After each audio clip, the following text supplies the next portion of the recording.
bienvenue dans votre émission. Bienvenue dans votre émission. Bienvenue dans votre émission. La Réunion Léla, la Réunion Léla, la Réunion Léla.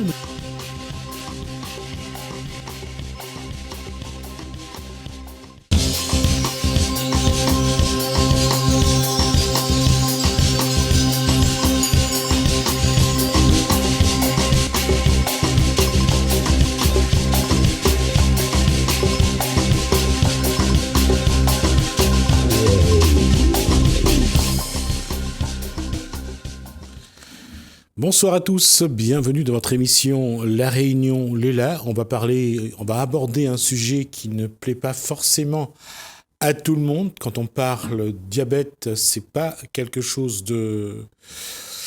qui plaît vraiment. Lorsqu'on parle de sucre, tout le monde adore. Mais bon, là, on va parler des deux. On verra un petit peu comment faire en sorte que les deux vivent ensemble correctement. On voit ça dans Cosmo Réunionnais.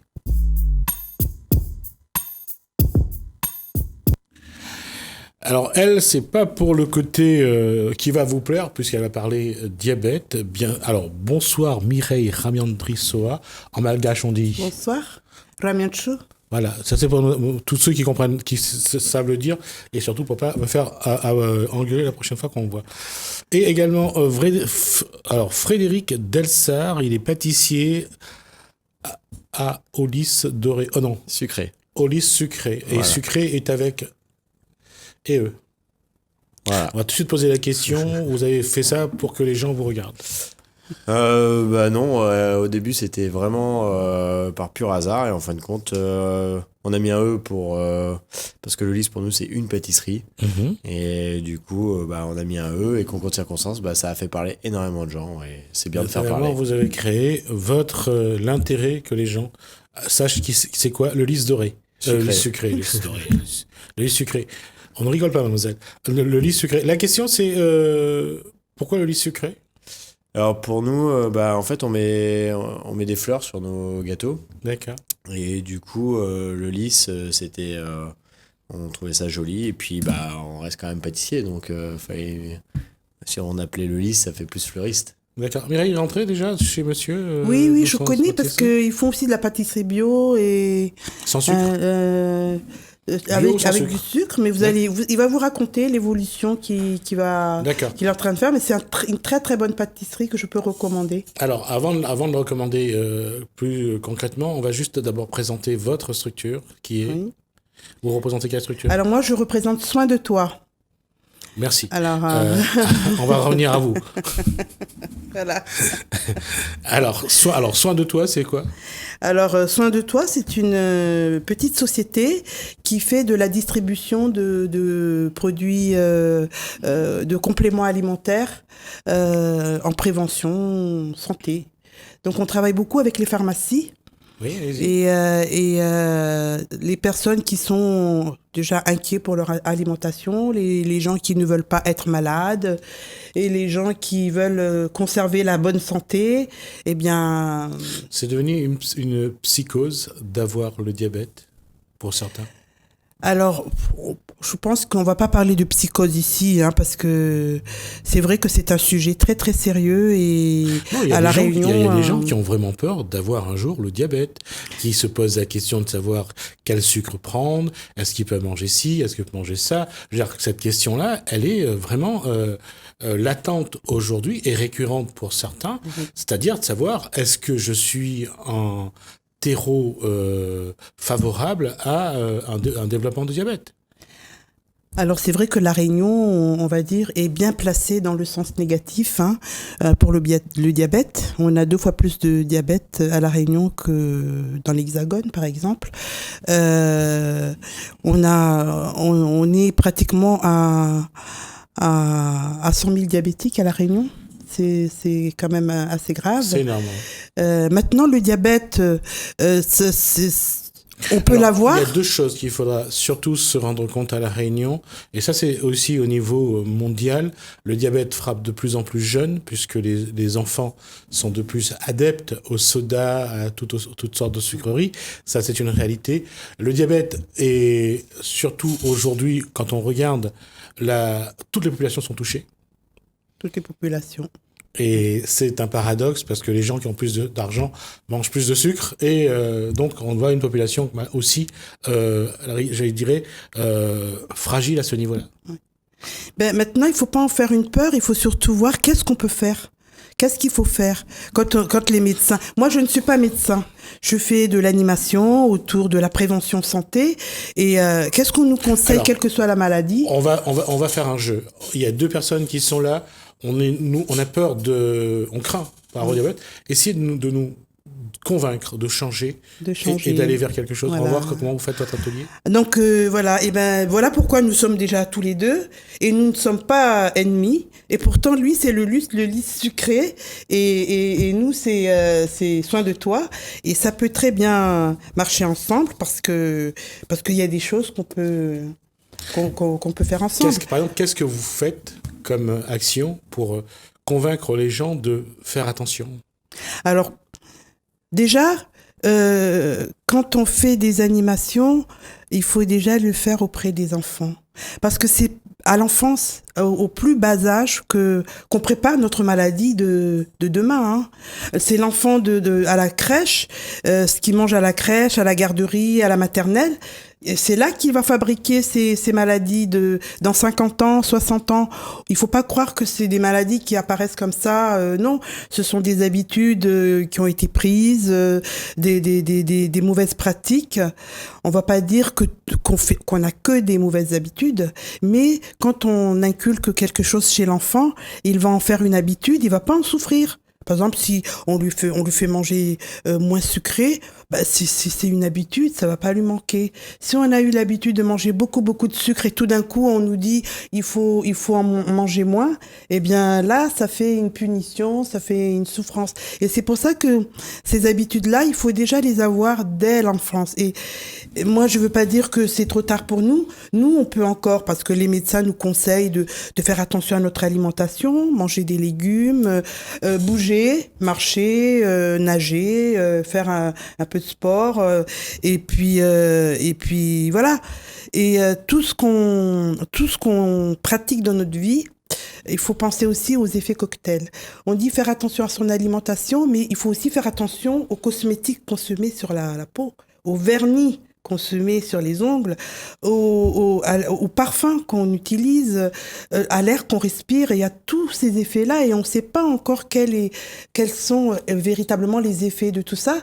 Mais forcément, on est en train de mener une sorte de guerre où il y a plein de petites batailles à faire au niveau de l'exercice physique, au niveau de l'alimentation, au niveau des cosmétiques, il y a plein de choses à faire et c'est tout ça parce qu'on va dire oh oui mais l'effet de tel produit c'est très infime, mais infime plus infime plus infime, ça fait énorme.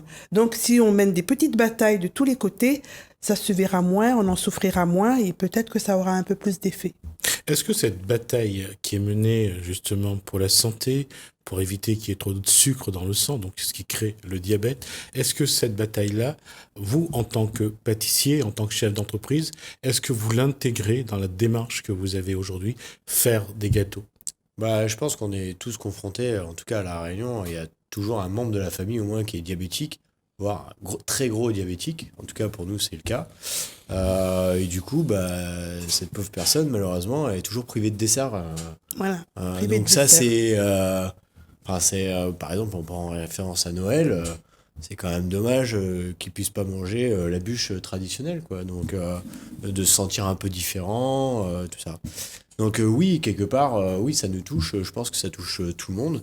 Je suis tout à fait d'accord dans le sens où il faut faire attention à ce que l'on mange à l'heure actuelle. Oui, et justement, pourquoi je vous pose la question? Parce que votre métier, à vous, c'est de faire des pâtisseries, et les gens sont addicts au sucre, parce qu'ils viennent acheter un gâteau parce qu'il y a le goût sucré, entre autres.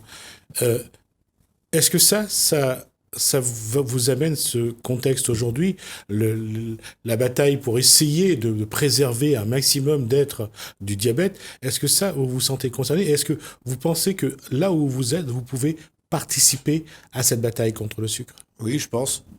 En tout cas, j'ai été agréablement surpris par le sucre Diablis, justement. Parce que vous goûterez tout à l'heure, j'ai ramené la bûche de Noël avec le sucre Diablis. Donc en fait, ça va être une bûche avec ce sucre-là et sans gluten également. Alors, on va juste montrer c'est quoi le sucre Diablis. Voilà, donc c'est ce sucre-là. Juste après, je vais vous expliquer, enfin madame va nous expliquer pourquoi ce sucre est différent. Merci. Alors, on va continuer sur ce que vous dites. Et en fait, en tant que pâtissier, consommateur de sucreries, on va dire, une fois le produit fini, vous vous rendrez compte que si on vous dit rien, on ne voit absolument rien. On sait... elle est faite pour les diabétiques, mais tout le monde peut la consommer, c'est sans aucun problème. D'accord. Alors, Diablis, ce sucre a été inventé par qui ? Alors, à la base, c'est de la médecine ayurvédique.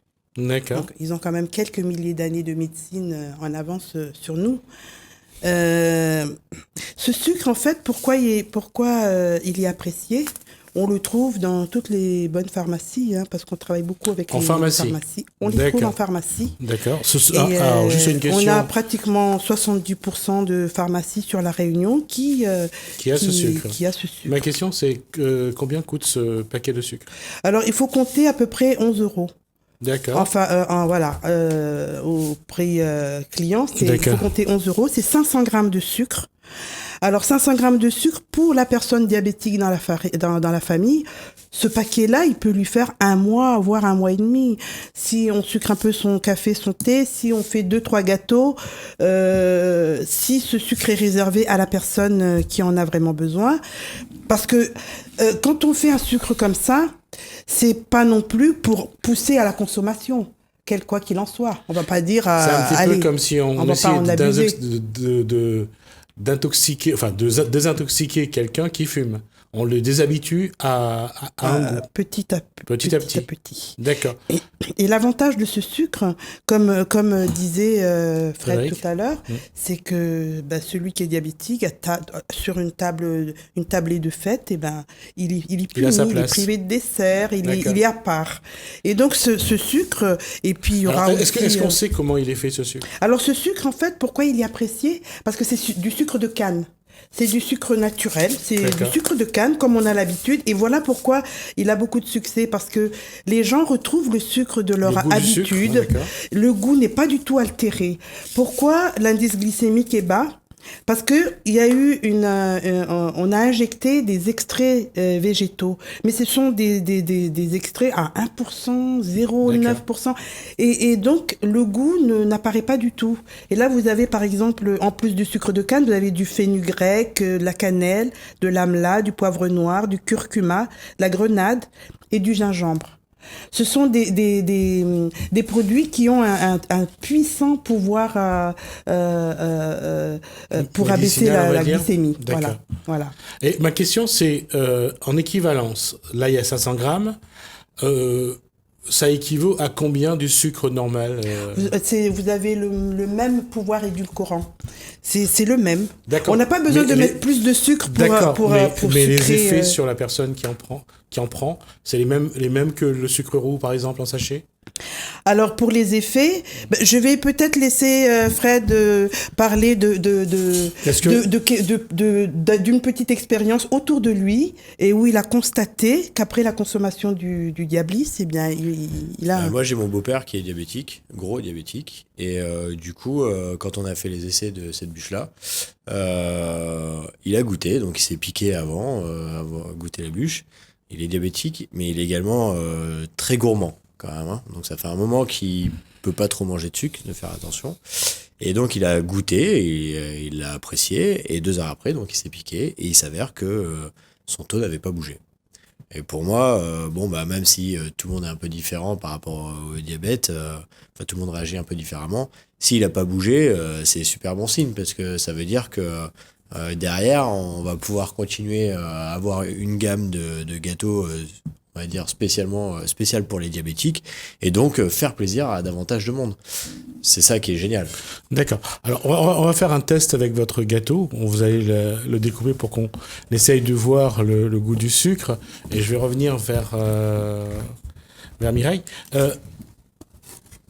Là, alors, voilà. Vous voyez donc le gâteau qui est sur la table. Et c'est vrai qu'il est magnifique. Beau, hein. Il est vraiment... Non, mettez pas là, parce que vous avez caché la caméra. Donnez-moi la boîte. Donnez-moi la boîte, voilà. Comme ça, ils vont continuer à voir votre gâteau.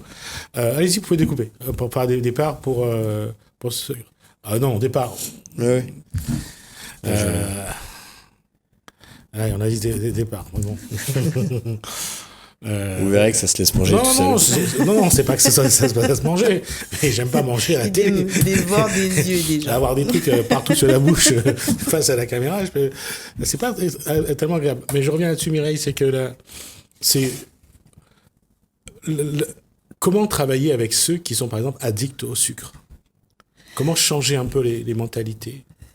Comment changer? Comme j'ai dit tout à l'heure, il faut travailler sur différents plans et puis trouver du plaisir à faire. Par exemple, si on doit faire du sport ou pas, on va pas faire du sport pour faire de la performance, mais marcher 20 minutes par jour, nager un peu, mais il faut aussi que ça soit lié au plaisir. D'accord. Et puis de se dire en faisant ça, je serai un peu moins malade, ou en faisant ça, j'évite à mon enfant d'être malade. Peut-être que c'est une bonne motivation. C'est peut-être même la plus importante. Finalement, dans ce que vous dites, c'est que l'être humain, là je dis également parce qu'il y a le gâteau sur le plateau, c'est d'avoir une hygiène de vie, d'avoir une conduite, c'est-à-dire de ne pas manger trop de gâteaux, de ne pas manger trop de féculents, de ne pas manger trop de viande, savoir gérer son alimentation. Doser, oui, je pense que déjà, c'est une bonne base. C'est une bonne base. Et puis, quand on va l'intégrer, imaginez un enfant à qui on n'a pas eu l'habitude de donner beaucoup sucré. Moi, je me souviens, pour mes enfants, je mettais souvent beaucoup d'eau dans le jus, qui était déjà du jus. Mais moi, ça me servait comme du sirop. Prétexte, oui. Voilà. Eh bien, ils ont été habitués. Après, quand ils allaient dans les anniversaires, ils trouvaient les jus trop sucrés. C'est ce qui est le cas. Donc, vous voyez, ces habitudes-là qui s'installent, ce sont des habitudes, ce sont pas des souffrances. Après, quand on y est habitué, on n'en souffre pas. Et on disait que l'enfant occidental aujourd'hui se désaltère qu'au soda. Et oui. Et, oui. Et puis nous, on sait que pendant un moment aussi, les sodas chez nous et le coca chez nous, c'était hyper sucré. Hyper sucré. Ouais. Voilà. Moi, j'ai un enfant, un jour, un voyage d'études à Londres.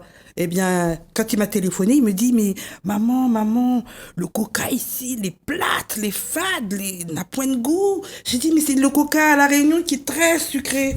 Et lui, il trouvait le coca à Londres vraiment sans goût. En tout cas, pour le sucre, allez-y goûter, c'est vrai. Oui. En tout cas, c'est pour moi. Ce n'est que mon avis. Je veux dire, attention, ne prenez pas ça pour un avis général. C'est vrai que je ne suis pas très sucre non plus. Mais je trouve que le goût est excellent. Le goût sucré est excellent.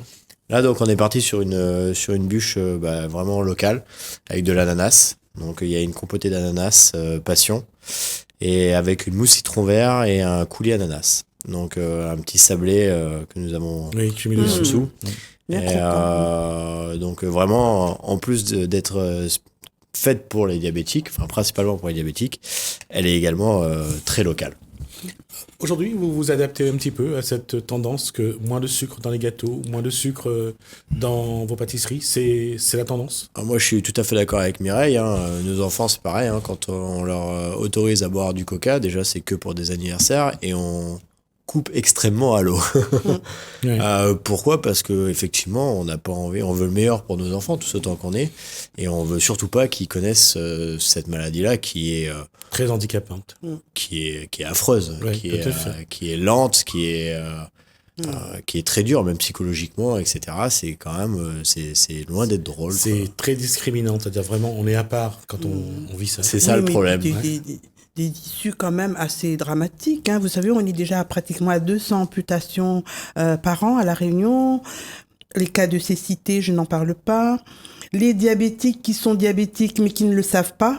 C'est pour ça que le 14 novembre, c'est la journée internationale du diabète. Il va y avoir plein une grande série de dépistages. Et là, il y en a beaucoup qui vont découvrir qu'ils sont diabétiques et qui ne le savaient pas avant. Donc, c'est mortel, c'est handicapant, c'est invalidant. C'est aussi, surtout dans la démarche que vous menez tous les deux, et je le dis aussi pour vous, c'est que de faire en sorte d'apprendre à vivre différemment. C'est pas d'exclure totalement le sucre, mais d'en mettre le moins possible. Non, on en a besoin de toute façon. On en a besoin. Et à la rigueur, si on en mange un peu, de faire du sport. C'est de trouver un équilibre. Savoir équilibrer. Et là aussi, vous avez un rôle à jouer. Bien sûr, ouais. De toute façon, on pourrait parler de l'alcool, on pourrait parler de tout ça. À l'heure actuelle, il faut qu'on fasse attention à tout ce que l'on mange et mieux manger. Et puis effectivement, manger et bouger. Il faut faire du sport, des activités. En plus, on a un lieu qui nous permet quand même de faire énormément de choses en termes d'activité. Donc il n'y a pas de raison, hein, si on fait attention à ce que l'on mange, de pouvoir bien vivre, tout simplement. On le voit aujourd'hui, l'hygiène fait que, l'alimentation fait que, on fait de plus en plus attention à ce que chacun fait. En tout cas, les gens essaient d'être prudents, d'être sensibles. Sont sensibles à ça. De plus en plus, oui. Voilà. On veut faire attention quand même parce qu'on est prévenu, on a beaucoup d'informations. Donc les gens, ils ont quand même envie de bien faire. Après, l'habitude, c'est très fort, c'est très puissant. Donc il faut arriver après. Mais la notion de plaisir aussi, c'est très important. Donc c'est pour ça que quand on a tout ça, on a un bon pâtissier qui va faire des bons gâteaux qui sont sans risque. Eh bien, c'est pour toujours préserver cette notion de plaisir. De dire, on va pas s'en priver, mais on va trouver les moyens de trouver les produits sains, les bons produits, pour pouvoir continuer quand même à déguster les choses qui nous font plaisir. On fera un test, on verra un petit peu quels sont les gâteaux que vous allez faire pour le Noël. Ça, c'est pour Noël aussi, je pense. Voilà, alors ça, c'est le premier gâteau que l'on sort. Et donc derrière, je vous inviterai vers le début décembre ou avec un plaisir. peu avant, comme ça vous montrer un petit peu les gâteaux et puis tout de suite. Comme ça, on essaiera aussi d'intégrer ceux qui aujourd'hui ne mangent plus de sucre, ne doivent plus manger de gâteaux trop sucrés, au moins montrer qu'il y a possibilité de faire la fête ensemble, de vivre ensemble et de partager ce qu'il y a de bon. Voilà, c'est le but. On commence comme ça et puis par la suite, on fera de plus en plus de choses, je pense, avec ce sucre-là, pour dessiner aux diabétiques. D'accord. Merci, Frédéric Dassar. Merci à vous. Dassar. Merci également à Mireille Ramian Brissoa. Et normalement, en malgache, ça se dit Ramian Chou. Voilà, ça c'est juste pour montrer à quel point je suis nul. Donc merci à vous deux, c'était vraiment un plaisir. J'espère vous recevoir de nouveau pour parler d'autres choses. Oui, parce bien que sûr. C'est Il y a bien beaucoup de choses à dire. de définir avec vous des contextes pour un autre monde, un monde qui sera différent, mais un peu en meilleure santé. Merci à vous deux. Nous, on va regarder, alors donc, un reportage avec Mélanie Badan, donc c'est le premier qu'on va regarder. Après, c'est Aline Murawaru qui s'exprime.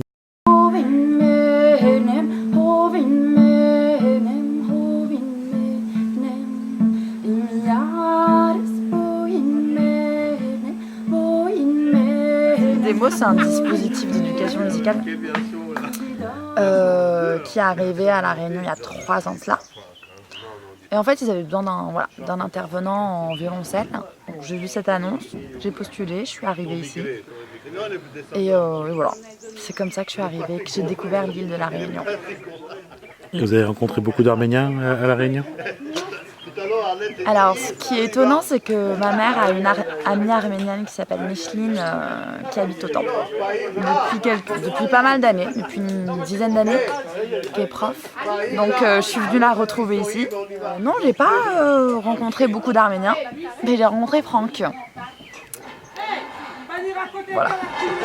Et comment une Arménienne, comment Mélanie, arménienne née en métropole, s'est adaptée à cette île? Qu'est-ce qu'elle a découvert qui lui a plu? Arrivée ici, j'ai découvert une culture créole réunionnaise très forte qui m'a tout de suite renvoyée à ma culture à moi en fait. Quand on vient d'Arménie, quand on a eu cette histoire, qu'on porte l'héritage, le patrimoine, quand on est à La Réunion avec une île qui a une histoire d'esclavage, d'engagisme, qui a cette, je dirais, multiculture. Comment on vit ça quand on est Mélanie Badan? Quand on est Mélanie Badan et qu'on rencontre toute cette culture réunionnaise avec cette grande blessure quand même par rapport à l'esclavage et tout. Et à cette quête de liberté qui est le marronnaze, moi je trouve qu'il y a quand même beaucoup de liens avec les Arméniens et l'Arménie, qui est quand même un peuple qui a je pense une grande histoire, je veux dire qu'il y a quand même des similitudes. D'accord. Il y a pas mal de similitudes avec une blessure et une envie de faire résonner la culture en fait. Moi j'étais face à des Réunionnais qui avaient une grande force culturelle et je me suis dit et si j'allais chercher autant dans la mienne quoi. Ça m'a renvoyé à ma culture en fait. Ça veut dire qu'il y a eu cette quête d'aller chercher les racines, l'histoire, les blessures et j'allais dire la fierté d'appartenir à un peuple qui... Exactement. Oui, il y a cette fierté d'appartenir à une culture, à un peuple et de se sentir un peu plus rattaché à d'autres humains quoi, sur Terre finalement. De cultures différentes, c'est magnifique. D'être le fruit de... l'enfant, un être de deux personnes qui ont deux cultures différentes, le métissage, quoi, c'est magnifique. Aujourd'hui, moi, pour des raisons personnelles, je sais pas ce qui va se passer pour moi encore. Je sais pas. On verra bien. C'était une chanson en arménien du père Castagnan, de l'Arménie. Et ça s'appelle Sareli Hovin Mernem de Komitas.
No.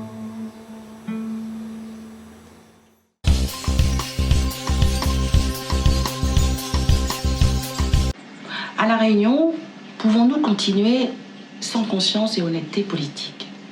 Comment une population dotée d'une certaine conscience politique met en place des résistances pour limiter cette emprise politicienne qui nous enferme? Cette absence de conscience et honnêteté politique a des conséquences concrètes sur les populations. Continuer sur ce chemin conduira à notre autodestruction à petit feu. Il existe probablement une confusion entre politique et activité politique des partis et des élus dont ils sont issus. C'est le premier obstacle à cette prise de conscience politique. La société réunionnaise ne peut plus continuer ainsi. Faut-il alors accepter ce fatalisme politique qui consiste à dire qu'il est inutile de faire de la politique pour changer le fond des choses, car rien n'évolue en profondeur, et de se contenter de quelques améliorations à la marge? Nous avons besoin de reconstruire le réel et d'impliquer davantage les populations au sens politique. Les populations déplorent et s'indignent contre l'inefficacité, l'incompétence, le non-respect des engagements, la corruption et autres pratiques illégales qui impactent la morale d'une partie des personnalités politiques actuelles et passées trop longtemps au pouvoir. Ce pouvoir si recherché et usant a fait oublier auprès de certains qu'il fallait changer de logiciel.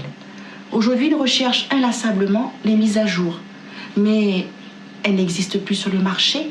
Il faut tout simplement changer de logiciel et de culture politique. Malheureusement, le processus est à bout de souffle, pollué par l'archaïsme politique des partis, qui eux-mêmes ne se sont pas remis en question lorsque le train du développement est passé, et surtout celui de l'évolution probablement trop rapide de notre société. Monde de vaines gesticulations, la politique n'a plus de sens auprès de beaucoup de populations, à la recherche de repères et de reconnaissance. Et ce sentiment d'abandon existe bien, et chez nous encore plus qu'ailleurs. Pour ces populations, nous devons répondre à ces deux besoins essentiels, que sont celui de l'appartenance et l'accomplissement des besoins qui doivent permettre à rééquilibrer notre société fragilisée, fracturée, où la précarité continue inexorablement de gagner du terrain. Aujourd'hui, une grande partie de notre population s'informe, s'instruit, ne veut plus être manipulée et demande à être respectée. Elle commence aussi à prendre conscience des mécanismes et à posséder cette conscience politique qui leur a fait défaut depuis tellement longtemps. Il est grand temps pour ces populations plus éclairées de contrecarrer cette spirale infernale qui condamne depuis des décennies ces mêmes populations sous tutelle politique à souffrir et qui ont accepté avec fatalisme et contrainte cette politique des partis qui enferment. Ces populations grandies veulent reprendre le contrôle de leur destinée. Elles ont maintenant les capacités de mettre en œuvre des stratégies de représentation sociale formées et signifiantes pour dicter une nouvelle manière de faire la politique qui doit s'appuyer sur une véritable puissance organisationnelle qui commence au niveau de chaque commune. Les populations doivent, par un apprentissage de la politique des valeurs, être en capacité de créer des structures organisationnelles, démocratiques et fonctionnelles en tenant compte des aspirations, de la culture et des identités historiques et vécues de chaque communauté de vie. Il s'agit en l'espèce de construire une conscience politique réunionnaise dans le plus grand respect de la personne humaine, dans un environnement à protéger et surtout être en capacité de s'adapter au contexte et à la conjoncture. Les citoyens veulent maintenant être plus formellement intégrés à la matrice des acteurs. Ils sont des vraies parties prenantes avec lesquelles il va falloir compter. Une organisation unitaire et puissante, ouverte à une plus large audience populaire et représentative, intégrée dans un processus de formation à l'action publique pour porter les projets innovants et de développement socio-économique permettrait d'insuffler cette conscience et honnêteté politique qui fait tellement défaut à ce monde politique réunionnais qui n'a pas su se remettre en question et qui doit grandir et se reconstruire. J'ai également compris cela.